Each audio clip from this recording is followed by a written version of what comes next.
अस्सलाम वालेकुम स्टूडेंट्स, बिस्मिल्लाहिर्रहमानिर्रहीम।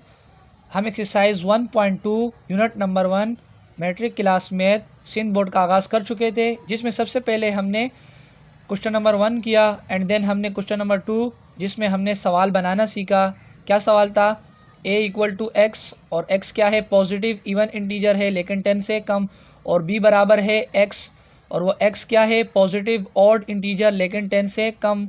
ये दोनों क्या है? सब सेट है, यूनिवर्सल सेट, जो क्या है? x के बराबर है, और वो x पॉजिटिव इंटीजर है लेकिन 10 से कम। u यानी यूनियन की वैल्यू इवन और ऑड नहीं बताई गई, यानी हम 1 से लेकर डायरेक्ट 9 तक की वैल्यू लिख सकते हैं। तो पहले तमाम तर सवालात जो हमने किए थे पिछली वीडियोस में, उसमें 9, 10, 11 एंड 12 ये शामिल है। इस वीडियो में हम 13, 14 एंड 15 करेंगे, इसके जो बकिया पार्ट रह गए हैं। तो आइए सबसे पहले हम सवाल देखते हैं। सवाल हमने क्या बनाया? a इक्वल टू 2, 4, 6, 8, और b क्या है? 1, 3, 5, 7, 9। और u के बारे में इवन या ऑड नहीं कहा गया था, बल्कि कहा गया था कि u बराबर है x के, और वो पॉजिटिव इवन इंटीजर के, पॉजिटिव लेस देन 10 इंटीजर के बराबर है, यानी 1 से लेकर 9 तक की काउंटिंग आप लिख दो। पहला पार्ट आपके पास है यानी 13। क्या मालूम करना है? सबसे पहले सोल्व मालूम क्या करना है? a माइनस बी प्राइम, यानी डिफरेंस मालूम करना है a और b प्राइम के दरमियान। सबसे पहले सवाल एक मरतबा लिख दे, a माइनस बी प्राइम मालूम करना है, तो सबसे पहले b प्राइम मालूम होना चाहिए, और वो किसके बराबर हो जाएगा? u minus B. किसके बराबर हो जाएगा? u minus B. जिसके ऊपर प्राइम होता है ना, उसे u से माइनस किया जाता है, तो u माइनस बी के बराबर है b प्राइम। तो b प्राइम क्या आ जाएगा मेरे पास? पहले u की वैल्यू लिखेंगे 1, 2, 3, 4, 5, 6, 7, 8 एंड 9, और उसके बाद क्या है? डिफरेंस यानी माइनस का साइन। उसके बाद b की क्या वैल्यू है सवाल में? अगर गौर करो, सवाल में b की वैल्यू दी गई है 1, 3, 5, 7, 9। अब डिफरेंस का मतलब क्या होता है? जो सेम है उसे काट दो, जो बकिया रह जाएंगे पहले वाले एलिमेंट से उसको क्या कर दो? उतार दो, वही हमारा आंसर होगा, यानी b प्राइम होगा। तो b प्राइम बराबर हो जाएगा, अगर मैं देखूँ 1 यहाँ भी है, यहाँ भी है, ये भी सेम है, पेंसिल से काटना आप। 1 कट गया, 3 यहाँ भी है, यहाँ भी है, 5 और 7 एंड 9। बाकी क्या रह जाएगा मेरे पास? 2, 4, 6, 8। बी प्राइम निकल चुका, तो मैं a माइनस बी प्राइम मालूम कर सकता हूँ ना। यहाँ पर b प्राइम चूँकि मालूम कर चुका हूँ, ये रहा, और a की वैल्यू गिवन है सवाल में। a की वैल्यू क्या है? 2, 4, 6, 8। दरमियान में क्या मौजूद है? डिफरेंस यानी माइनस। b प्राइम का आंसर जो है ये रहा, 2, 4, 6, 8। अब माइनस का मतलब क्या होता है? डिफरेंस का मतलब, यानी डिफरेंस निकाल देना इन दोनों के दरमियान। जो सेम हो उसे काट दो फिलहाल। 2, 4, 6, 8 ये तो सारे सेम है, और जो बकिया रह जाएंगे उनको लिखना था, लेकिन पहले वाले एलिमेंट्स की वैल्यू सिर्फ। तो मेरे पास a माइनस बी प्राइम बराबर किसके हो जाएगा? सिर्फ और सिर्फ 0 के, और 0 को काट दो, यानी यही मेरा आंसर है, कोई भी वैल्यू नहीं बची इसमें से। इसी तरह 14 देखो, 14 में क्या है? a प्राइम डेल्टा b, यानी a प्राइम मौजूद होना चाहिए। सबसे पहले एक मरतबा सवाल को उतारिए, उसके बाद a प्राइम का होना लाजमी है आपके पास। a प्राइम कैसे निकलेगा? a प्राइम का फार्मूला आएगा u माइनस a, तो बराबर हो जाएगा, u की वैल्यू क्या है सवाल में गिवन है? 1, 2, 3, 4, 5, 6, 7, 8 एंड 9, एंड देन डिफरेंस का साइन है, तो डिफरेंस का साइन, और उसके बाद क्या है? a। तो a की वैल्यू क्या है सवाल में? क्या दी गई है? 2, 4, 6, 8। सवाल में क्या दी गई है? 2, 4, 6, 8। अब डिफरेंस का मतलब होता है जो सेम है उसे काट दो, बकिया जो रह जाएंगे पहले वाले एलिमेंट की वैल्यू सिर्फ उसे लिखेंगे। तो 2 यहाँ है, यहाँ है, 4 यहाँ है, और यहाँ भी है, 6 यहाँ भी है, यहाँ भी है, और 8 यहाँ भी है, यहाँ भी है। a प्राइम का आंसर जो मेरे पास आ जाएगा वो क्या होगा? 1, 3, 5, 7 एंड 9।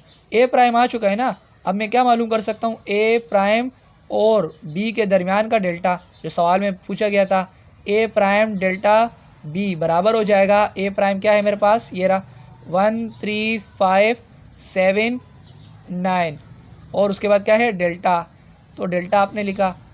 अब डेल्टा के बाद क्या है बी की क्या वैल्यू आपके पास सवाल में 1 3 5 7 9 1 3 5 7 एंड 9। अब डेल्टा का मतलब मैं आपको बता चुका हूँ, जो सेम है उसे काट दो, बकिया जो रह जाएंगे ना उसे लिखना है, दोनों एलिमेंट्स की वैल्यू दोनों में से लिखना है जो रह जाएंगे। 1 यहाँ भी है, यहाँ भी है, 3 यहाँ भी है, यहाँ भी है, 5 यहाँ भी है, यहाँ भी है, 7 यहाँ भी है और यहाँ भी है, 9 यहाँ भी है और यहाँ भी है। तो ए प्राइम डेल्टा बी क्या हो जाएगा मेरे पास 0, जिसको मैं काट दूंगा, यानी कुछ भी नहीं बचा, आंसर यही मेरा आंसर है। इसी तरह 15 देखे, 15 में क्या कहा गया है कि ए प्राइम इंटरसेक्शन बी का होल प्राइम मालूम करो। एक मरतबा सवाल उतारिए, ए प्राइम इंटरसेक्शन बी का होल प्राइम ये मालूम करना है। तो सबसे पहले मैं ब्रैकेट को सोल्व करूंगा, जो बार का प्राइम है उसे बाद में देखेंगे किस तरह सोल्व करते हैं। सबसे पहले क्या करना, ए प्राइम मालूम हो, वो कैसे मालूम होता है, यू माइनस ए से क्या मालूम होगा आपका ए प्राइम। यू की वैल्यू सवाल में दी गई है, ये रही 1 2 3 4 5 6 7 8 एंड 9 और उसके बाद डिफरेंस का साइन और उसके बाद क्या है ए की वैल्यू क्या दी है सवाल में 2 4 6 8। अब डिफरेंस का मतलब क्या होता है, जो सेम है उसे नहीं लिखना, बल्कि जो रह जाएंगे, लेकिन कौन से वैल्यूज़, जो पहले वाले एलिमेंट की वैल्यू होगी। 2 यहाँ भी है, यहाँ भी है, 4 यहाँ भी है, यहाँ भी है, 6 यहाँ भी है, यहाँ भी है, 8 यहाँ भी है, यहाँ भी है। तो ए प्राइम का आंसर मेरे पास क्या आ जाएगा 1 3 7। सॉरी यहाँ पर मैंने 5 नहीं लिखा, यहाँ पर 5 भी होगा ना बेटा, देखो यू की वैल्यू थी ना, तो यहाँ पर मैंने 5 नहीं लिखा था। 5 यहाँ पर कटा ही नहीं है, ठीक है बेटा, इसलिए मैंने 5 बाद में लिख दिया। 5 7 एंड 9 ए प्राइम का आंसर आ गया मेरे पास। अब क्या मालूम करूँगा, ए प्राइम और बी के दरमियान इंटरसेक्शन। पहले ब्रैकेट को सोल्व किया जाएगा मैथ के रूल के मुताबिक, तो ए प्राइम इंटरसेक्शन बी बराबर हो जाएगा, ए प्राइम का जो आंसर आप निकाल चुके हो ना उसे लिखो 1 3 5 ये रहा 7 एंड 9, ये ए प्राइम का आंसर है, ये लिख दिया। दरमियान में क्या मौजूद है, इंटरसेक्शन। अब इंटरसेक्शन क्या होता है, उसके बाद बी की वैल्यू क्या है मेरे पास 1, ये रही 1 3 5 7 9। अब ए प्राइम और बी के दरमियान इंटरसेक्शन मालूम करना क्या है।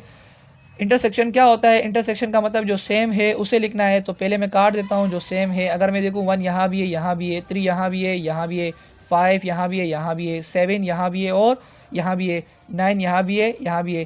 पहले इसको मैं पेंसिल से काट देता हूँ। अक्सर मैं इसलिए काटता हूँ क्योंकि आगे मज़ीद जो लॉन्ग क्वेश्चन होंगे ना उस पर कन्फ्यूज़न होगी थोड़ी सी, इसलिए पेंसिल से काट देता हूँ अपनी याद दहानी के लिए। तो तमाम तर यहाँ पर सेम है, तो 1 3 5 7 9 इसको एक मरतबा उतार दूंगा।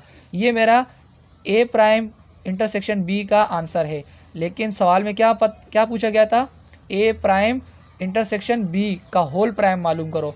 यानी जो अभी मैं आंसर निकाल चुका हूँ ना, इसको क्या कर दूंगा, यू से माइनस कर दूंगा। क्यों, क्योंकि इस पूरे के ऊपर क्या है, प्राइम, और प्राइम का मतलब क्या होता है मेरे पास, यू से माइनस कर देना। फार्मूला है ना मेरे पास, ये जिस पर प्राइम होता है मैं क्या कर देता हूँ, यू से माइनस कर देता हूँ। तो अब देखिए ज़रा,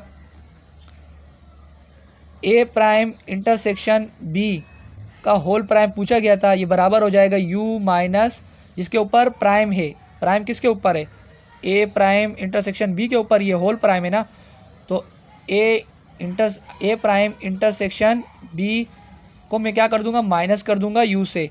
अब क्या है, यू की वैल्यू मेरे पास सवाल में मौजूद है, क्या थी 1 2 3 4 5 6 7 8 9, बीच में क्या है माइनस, यानी डिफरेंस।